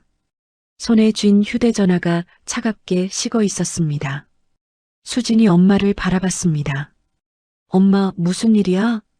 정숙은 천천히 고개를 들었습니다. 그녀의 눈빛은 더 이상 흔들리지 않았습니다. 회사에 감사가 나왔대. 수진의 얼굴이 굳었습니다. 그 순간 수진의 휴대전화에도 알림이 떴습니다. 거래처 법무팀에서 보낸 메일이었습니다. 수진은 메일 제목을 보는 순간 숨을 멈췄습니다. 정숙이 물었습니다. 왜 그래? 수진은 화면을 엄마에게 보여주었습니다. 메일 제목에는 이렇게 적혀 있었습니다. 박명호 대표 법인 자금 유출 의혹 관련 자료 요청. 정숙은 한참 동안 그 문장을 바라봤습니다. 잔칫날 이혼 서류 한 장으로 아내를 버리려 했던 남자. 그가 감추려던 것은 단지 장인의 돈만이 아니었습니다. 그리고 이제 그 비밀의 문이 열리기 시작하고 있었습니다. 법인 자금 유출 의혹 관련 자료 요청이라니. 정숙은 수진의 휴대전화 화면을 한참 바라봤습니다. 글자 하나하나가 눈에 박히는 것 같았습니다. 회사에 감사가 나왔다는 말, 거래처 법무팀에서 자료를 요청했다는 말, 그 모든 것이 한순간에 이어졌습니다. 명호가 그토록 두려워했던 것은 단지 장인의 돈이 아니었습니다. 아내와 친정을 버리면서까지 감추고 싶었던 것이 따로 있었던 것입니다. 수지는 입술을 꾹 다물었습니다. 엄마 아빠가 회사 돈 일부를 다른 쪽으로 빼돌린 정황이 있어 최은희 실장 쪽 세법인하고도 연결돼 있을 가능성이 크대. 정숙은 조용히 눈을 감았습니다. 눈을 감자 칠순 잔치장의 풍경이 다시 떠올랐습니다. 금빛 조명 아래 놓인 이혼 서류, 비웃듯 팔짱을 끼던 남편, 없는 집 딸은 역시 안 된다는 듯 자신을 내려다보던 시어머니, 그리고 정숙이 떨리는 손으로 도장을 찍던 순간, 그때 명호는 정숙이 끝났다고 생각했을 것입니다. 친정이 무너졌고 며느리는 버려졌고 아내는 더는 힘이 없다고 생각했을 것입니다. 하지만 인생사 참 알다가도 모를 일입니다. 버려진 줄 알았던 사람이 사실은 집안을 떠받치던 기둥이었고 쫓아낸 줄 알았던 며느리가 그들의 허울을 벗길 마지막 열쇠를 쥐고 있었습니다. 정숙은 수진에게 말했습니다. 수진아. 응, 엄마. 이제는 멈추지 말자. 수진은 엄마의 손을 잡았습니다. 응, 끝까지 가자. 그날 이후 모든 일은 빠르게 움직였습니다. 변호사는 외할아버지의 공동투자 약정서, 원본과 송금 내역, 차용증, 시댁으로 흘러간 돈의 계좌 기록을 정리했습니다. 수지는 회계사답게 숫자를 하나씩 맞췄습니다. 날짜, 금액, 입금자, 수취인. 종이 위에 흩어져 있던 숫자들은 더 이상 차가운 숫자가 아니었습니다. 그것은 정숙의 세월이었고 친정아버지의 땀이었고 가족이라는 이름 아래 묻혀있던 희생의 기록이었습니다. 며칠 뒤 명호는 변호사를 통해 합의를 요청해 왔습니다. 그동안 큰 소리치던 사람이었습니다. 당신이 감당 못할 짓을 하고 있다고 협박하던 사람이었습니다. 그런 사람이 이제는 직접 연락하지도 못하고 변호사 뒤에 숨어 있었습니다. 정숙은 변호사 사무실에서 그 소식을 들었습니다. 창밖에는 겨울비가 내리고 있었습니다. 유리창에 빗방울이 조용히 흘러내렸습니다. 변호사가 말했습니다. 상대방이 금전적으로 합의하겠다고 합니다. 다만 지분 문제는 빼달라는 입장입니다. 공개 사과도 어렵다고 합니다. 정숙은 천천히 찻잔을 내려놓았습니다. 따뜻한 차였지만 손끝은 차가웠습니다. 그 사람은 아직도 모르네요. 수진이 엄마를 바라봤습니다. 정숙은 담담히 말했습니다. 내가 돈만 받으려고 이러는 게 아니라는 걸요. 변호사가 고개를 끄덕였습니다. 그럼 조건 유지하겠습니다. 네, 유지해 주세요. 바로 그날 오후 명호가 정숙을 찾아왔습니다. 장소는 정숙이 임시로 머물던 친정집 근처 작은 찻집이었습니다. 비가 내린 뒤라 골목에는 젖은 흙냄새가 배어 있었습니다. 찻집 안은 낡았지만 조용했습니다. 창가에는 오래된 화분이 놓여 있었고 난로 위 주전자가 작게 끓고 있었습니다. 명호는 문을 열고 들어오자마자 주변을 둘러봤습니다. 혹시 아는 사람이 있을까 두려운 얼굴이었습니다. 정숙은 그 모습을 보며 마음이 이상할 만큼 고요해졌습니다. 예전 같았으면 그의 표정 하나에도 가슴이 철렁했을 것입니다. 오늘은 아니었습니다. 명호는 정숙 맞은편에 앉았습니다. 한동안 아무 말도 하지 못했습니다. 그가 먼저 꺼낸 말은 사과가 아니었습니다. 정숙아, 지분 문제는 빼자. 정숙은 그를 가만히 바라봤습니다. 역시 그 말부터 하네요. 명호는 다급히 말했습니다. 회사 무너지면 당신도 좋을 거 없어. 장인어른 돈도 못 돌려받아. 그러니까 현실적으로 생각하자. 현실적으로요. 그래. 우리 나이에 남들 보기 흉하게 법정까지 가서 뭐 하겠어. 애도 생각해야지. 정숙은 그 말에 낮게 웃었습니다. 애를 생각하자는 말, 가정을 생각하자는 말, 남들 보기에 흉하다는 말. 그 말들은 정숙이 수십 년 동안 자신을 묶어두었던 밧줄이었습니다. 참아라. 집안 망신이다. 남편 기 살려야 한다. 시댁 어른 모셔야 한다. 딸 생각해야 한다. 그 말들 때문에 정숙은 늘 자기 마음을 맨 뒤에 두고 살았습니다. 하지만 이제는 달랐습니다. 정숙은 조용히 말했습니다. 당신은 언제 수진이를 생각했습니까? 명호가 입을 다물었습니다.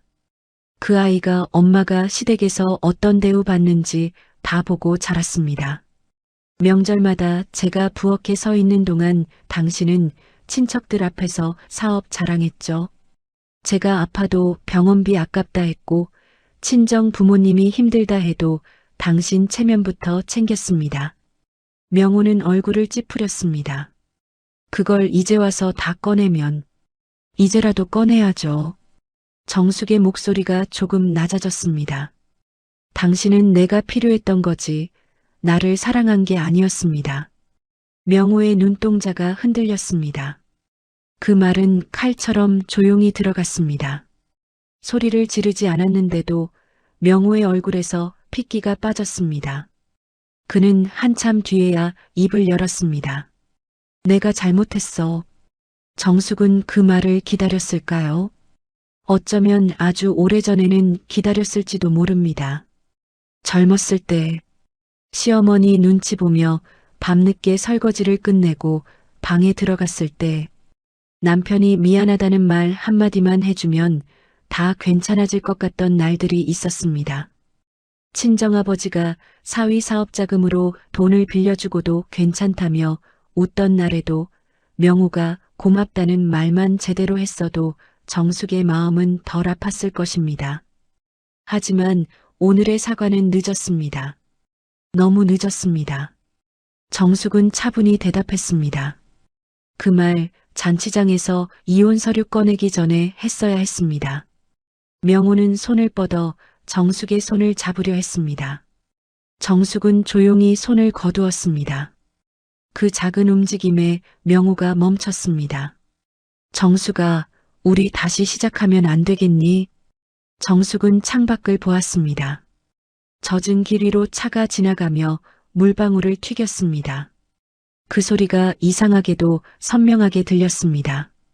아니요. 명호가 고개를 들었습니다. 정말 끝이야? 정숙은 그를 똑바로 바라봤습니다. 당신이 버린 날 끝났습니다. 저는 이제야 시작이고요. 그날 이후 절차는 더 이상 흔들리지 않았습니다.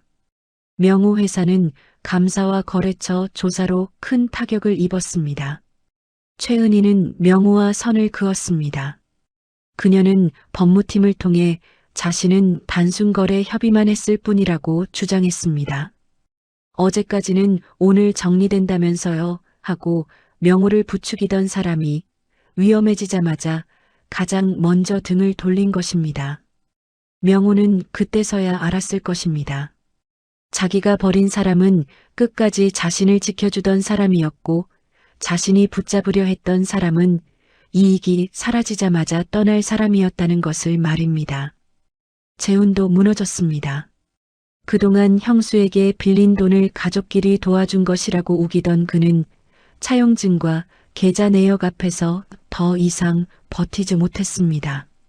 결국 아내에게 모든 사실이 알려졌고 재혼은 자기 집 일부를 처분해 돈을 갚기 시작했습니다. 돈보다 더 큰 문제는 체면이었습니다. 그는 친척들 앞에서 형수 덕 본 적 없다고 큰 소리치던 사람이었습니다. 그런데 이제는 그 형수에게 돈을 갚기 위해 여기저기 손을 벌리고 있었습니다. 시어머니 말수는 가장 오래 버텼습니다. 처음에는 친척들에게 전화를 돌리며 며느리가 독하다고 말했습니다. 친정이 망하니까 시댁 돈 뜯어가려 한다고 했습니다. 하지만 소문은 말순 뜻대로 흐르지 않았습니다. 칠순 잔치장에 있었던 사람들은 다 봤습니다. 친정 파산 소식을 들은 며느리에게 이혼 서류를 들이밀던 아들, 그 옆에서 없는 집 딸 운운하던 시어머니, 그리고 그 며느리가 꺼낸 오래된 서류들. 사람들은 바보가 아니었습니다. 말순이 아무리 말을 꾸며도 진실은 이미 잔치장 한가운데 떨어져 있었습니다. 어느 날 말순은 정숙을 찾아왔습니다. 정숙은 그때 새로 얻은 작은 가게를 정리하고 있었습니다. 간판은 아직 달기 전이었습니다. 가게 안에는 갓 닦은 나무 선반 냄새가 났고 한쪽에는 깨끗한 스테인리스 반찬통들이 줄지어 놓여 있었습니다. 정숙은 앞치마를 두르고 물을 썰고 있었습니다. 칼이 도마에 닿는 소리가 규칙적으로 울렸습니다. 그때 문이 열리고 말순이 들어왔습니다. 정숙은 고개를 들었습니다. 말순은 예전보다 훨씬 작아 보였습니다. 항상 꼿꼿하던 허리는 조금 굽어 있었고 금팔찌도 보이지 않았습니다. 입술은 굳게 다물려 있었지만 눈가에는 피곤이 내려앉아 있었습니다. 여기서 장사하려고? 정숙은 칼을 내려놓고 손을 닦았습니다. 네. 말수는 가게 안을 둘러보았습니다. 예전 같으면 이런 작은 가게를 보고 코웃음을 쳤을 사람입니다. 하지만 이날은 그러지 못했습니다. 한참 침묵하던 말순이 어렵게 입을 열었습니다. 명우가 많이 힘들다. 정숙은 대답하지 않았습니다. 회사도 예전 같지 않고 사람들도 등을 돌리고 정숙은 조용히 말했습니다. 저에게 하실 말씀이 그겁니까? 말순의 입술이 떨렸습니다. 그녀는 한동안 바닥만 내려다봤습니다. 그리고 아주 작게 말했습니다. 미안했다. 정숙은 말순을 바라봤습니다. 그토록 듣고 싶었던 말이었습니다. 수십 년 동안 부엌에서, 병원 복도에서, 명절 상 앞에서, 김장 김치통을 나르던 계단에서 정숙은 마음속으로 얼마나 많이 그 말을 기다렸는지 모릅니다. 고맙다. 미안하다. 고생했다. 그 짧은 말 한마디면 조금은 버틸 수 있었을지도 모릅니다.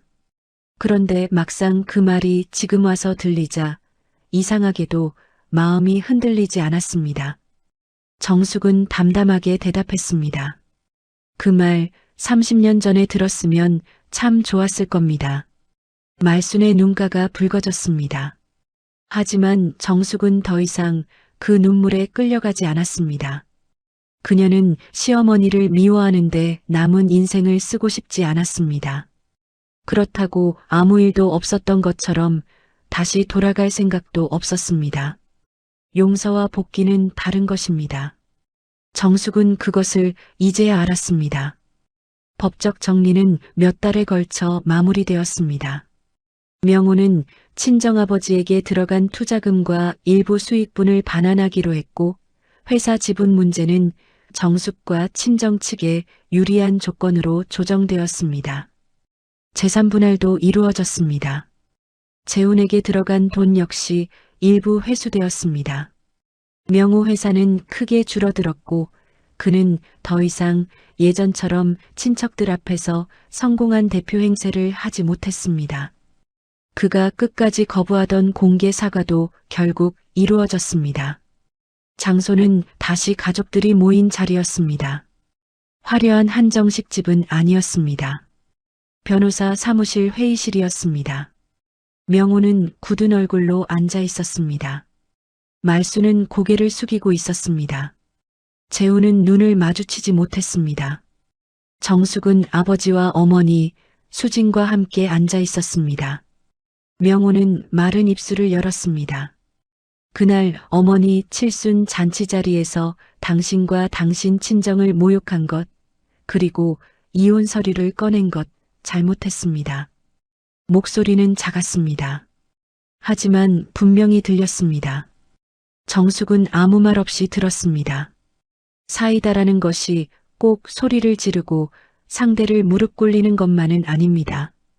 때로는 나를 짓밟던 사람이 자신이 한 일을 자기 입으로 인정하게 만드는 순간, 그 순간이 가장 조용하고도 뜨거운 사이다입니다. 정숙의 친정아버지는 그 말을 듣고 눈을 감았습니다. 평생 사위 믿고 참았던 노인의 눈가에 물기가 맺혔습니다. 정숙은 아버지 손을 잡았습니다. 그 손은 여전히 거칠었지만 이제는 예전처럼 미안함만 담긴 손이 아니었습니다. 조금은 내려놓은 사람의 손이었습니다. 시간이 흘렀습니다. 정숙의 작은 반찬 가게는 문을 열었습니다.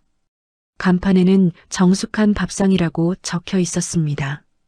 가게 문을 열면 따뜻한 밥 냄새와 갓 무친 나물 냄새, 멸치볶음의 고소한 냄새가 먼저 손님을 맞았습니다. 동네 어르신들은 하나둘 찾아왔습니다. 여기 장조림이 옛날 맛이네. 김치가 짜지도 않고 딱 좋아. 혼자 사는 사람한테 이런 반찬집이 있어야지. 정숙은 손님들에게 웃으며 반찬을 담아주었습니다. 손놀림은 여전히 바빴지만 예전과 달랐습니다. 이제 그 손은 누군가에게 인정받기 위해 움직이는 손이 아니었습니다. 자신의 삶을 일구는 손이었습니다. 수지는 가게 온라인 주문을 도와주었습니다. 처음에는 동네 몇 사람만 사가던 반찬이 입소문을 탔습니다. 정숙한 밥상은 조금씩 바빠졌습니다. 정숙은 새벽마다 시장에 나가 신선한 채소를 골랐고, 낮에는 반찬을 만들었고, 저녁이면 부모님과 함께 밥을 먹었습니다. 거창한 행복은 아니었습니다. 하지만 정숙에게는 처음으로 자기 숨을 쉬는 하루였습니다. 어느 늦은 오후, 가게 앞 유리문에 노을빛이 부드럽게 내려앉았습니다. 정숙은 남은 반찬통을 정리하다가 문득 손을 멈췄습니다. 유리창에 비친 자신의 얼굴이 보였습니다. 주름은 더 늘었고 머리카락에는 흰빛이 많아졌습니다. 하지만 눈빛은 달라져 있었습니다. 누군가의 며느리로만 살던 눈빛이 아니었습니다. 누군가의 아내로만 견디던 눈빛이 아니었습니다. 정숙이라는 사람의 눈빛이었습니다. 그때 수진이 가게로 들어왔습니다. 손에는 작은 케이크가 들려 있었습니다. 엄마, 오늘 가게 오픈 100일이야. 정숙은 놀라 웃었습니다. 그런 걸 내가 다 챙겼어? 수진은 케이크를 내려놓으며 말했습니다. 엄마 인생 다시 시작한 날인데 당연히 챙겨야지. 정숙은 말없이 케이크를 바라봤습니다. 초 하나가 꽂혀 있었습니다. 작은 불꽃이 흔들렸습니다. 그 불꽃을 바라보는데 이상하게 눈시울이 뜨거워졌습니다. 수진이 물었습니다. 엄마, 응? 그날 도장 찍은 거 후회 안 해? 정숙은 잠시 생각했습니다. 한정식집의 차가운 공기, 명호의 비열한 눈빛, 말순의 날 선말, 친척들의 숨죽인 시선, 그리고 자신의 이름이 붉게 찍히던 순간 모든 것이 다시 떠올랐습니다. 정숙은 천천히 미소 지었습니다. 후회 안 해. 수진이 엄마를 바라봤습니다. 정숙은 케이크 위 촛불을 바라보며 말했습니다. 그날 나는 이혼한 게 아니야. 수진은 조용히 기다렸습니다. 정숙은 낮고 따뜻한 목소리로 말을 이었습니다. 나를 버린 사람들한테서 내 인생을 되찾은 거야. 수진의 눈가가 붉어졌습니다. 정숙은 촛불을 불었습니다. 작은 불꽃이 꺼지고 하얀 연기가 천천히 올라갔습니다. 그 연기는 오래된 세월처럼 잠시 머물다가 공기 속으로 흩어졌습니다. 여러분, 가족이라는 이름으로 누군가의 희생을 당연하게 여기는 순간 그 가족은 이미 가족이 아닐지도 모릅니다. 사랑은 누군가를 계속 참게 만드는 것이 아니라 그 사람을 사람답게 살게 해주는 것이어야 합니다. 정숙은 너무 오래 참았습니다. 아버지도 너무 오래 참았습니다. 그 착한 침묵 위에서 누군가는 배를 불렸고, 누군가는 체면을 세웠고, 누군가는 사랑이라는 이름으로 사람을 이용했습니다. 하지만 늦었다고 생각한 날에도 인생은 다시 시작될 수 있습니다. 도장을 찍은 날이 끝이 아니었습니다. 친정이 무너진 날도 끝이 아니었습니다. 시댁이 등을 돌린 날도 끝이 아니었습니다. 그 모든 날들이 모여 정숙을 다시 세웠습니다. 며칠 뒤 정숙은 가게 문 앞에 작은 문구 하나를 붙였습니다. 오늘도 따뜻한 밥 한 끼처럼 당신의 하루가 무너지지 않기를 바랍니다. 그 문구를 본 동네 어르신 한 분이 웃으며 말했습니다. 사장님 마음이 반찬보다 더 따뜻하네. 정숙은 쑥스러운 듯 웃었습니다. 밥 먹고 사는 게 다 마음 아니겠어요. 그날 저녁 정숙은 가게 문을 닫고 밖으로 나왔습니다. 하늘에는 노을이 길게 번져 있었습니다. 차가운 바람이 불었지만 예전처럼 춥게만 느껴지지는 않았습니다. 정숙은 간판을 올려다봤습니다. 정숙한 밥상. 그 이름을 바라보며 그녀는 조용히 미소 지었습니다. 이제 그녀는 누구의 그림자도 아니었습니다. 누구의 체면을 지키기 위해 사는 사람도 아니었습니다. 친정이 망했다는 이유로 버림받은 여자도 아니었습니다. 그녀는 자신의 이름으로 선 사람이었습니다. 그리고 그날 밤 정숙은 오래된 도장을 작은 상자 안에 넣었습니다. 한때 그 도장은 이혼 서류 위에서 그녀의 끝을 찍은 것처럼 보였습니다. 하지만 이제 정숙은 알았습니다. 그 도장은 끝이 아니라 시작을 찍은 것이었습니다. 상자 뚜껑을 닫으며 정숙은 조용히 말했습니다. 이제 됐다. 창밖으로 가게 불빛이 따뜻하게 번졌습니다. 그 불빛은 작았지만 흔들리지 않았습니다. 마치 정숙의 남은 인생처럼 말입니다. 그리고 그렇게 한 여자의 길고 아픈 결혼은 끝났습니다. 하지만 정숙의 진짜 인생은 그제야 시작되었습니다.